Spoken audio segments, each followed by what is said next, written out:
As we head into the spring and summer months, why not add some fresh flavors to your nightly meal?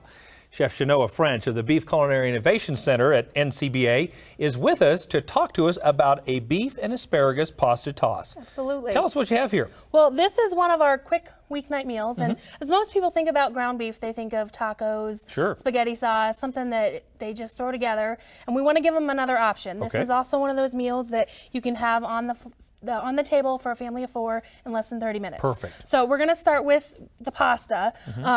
You're going to boil about 6 cups of water. You need enough. We're going to use 3 cups of uncooked pasta, bow tie variety. This is a whole wheat one, and you can use whichever one you want.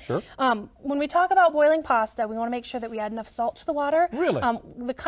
The trick or the tip that we were given through culinary school is make it taste like the ocean. Really? If you don't add salt to the water, it pulls the salt out of the pasta and puts it into the water because they like that equilibrium, and then you'll have a less flavorful pasta. So salt your water, boil the pasta. Yeah. So, and what we're doing with this, we kind of do a 2-for-1 step. So you'll throw your pasta in, cook for about 10 minutes, and then the last 3 to 4 minutes that your pasta would be cooking, you throw your 1-inch pieces of asparagus. Right with the pasta. Right with the pasta. So you cut them up and have everything ready. This recipe is really important to get all your things together because it goes together really quickly. So 1-inch pieces of asparagus, tossed in the last 3 to 4 minutes, you drain them all together, and then just rinse them in cold water.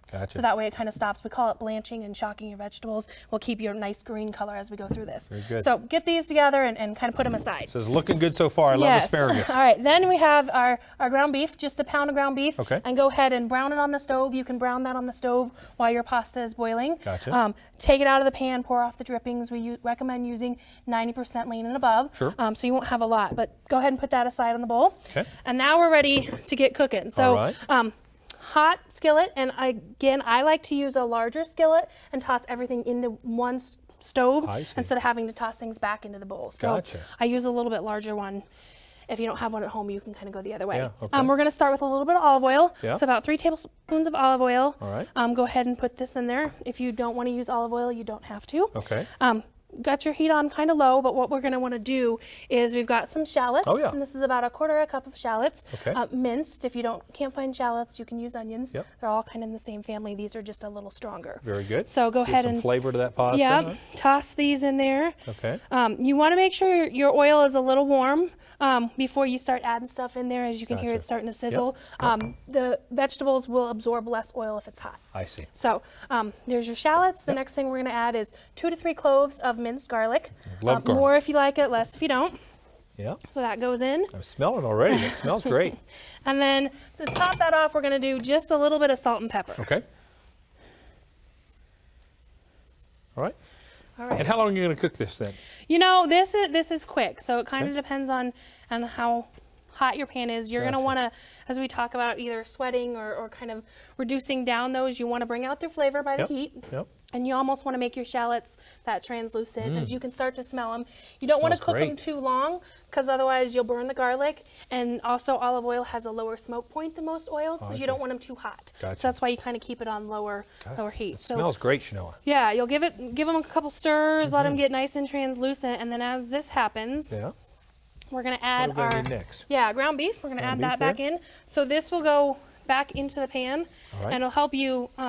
It's going to start heating back up. You want to make sure this has probably only been out of the pan for maybe 10 minutes as you work through. Still warm. So you kind of want to mix all your garlic and the shallots through that.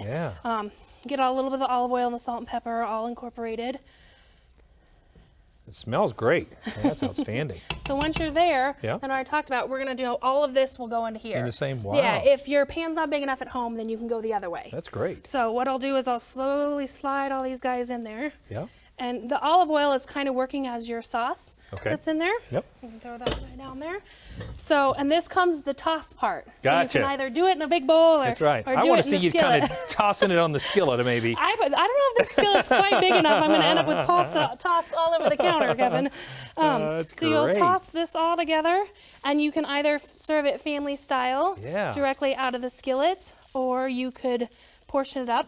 Looks great. Yeah, as you top off just a little bit of Parmesan cheese. So you'll sprinkle just right on the top. That tops off every pasta dish, Absolutely, right? or a lot of Parmesan cheese. And here is a single portion with a nice piece of bread. I've got to try this. I have to tell you that I love asparagus, and you're doing all the things right here. Yeah, and the perfect part, if you don't like bow tie pasta or you can't find it, you can use wagon wheel or some of the spiral. Just make sure that they're smaller so they'll fit on your fork easier. So we recommend not using full-on spaghetti with it. That's great, though. What a quick and easy dish, and a healthy one at that. Yep, and it reheats perfectly for lunch the next day if you need it to. Thanks for a great, unique idea.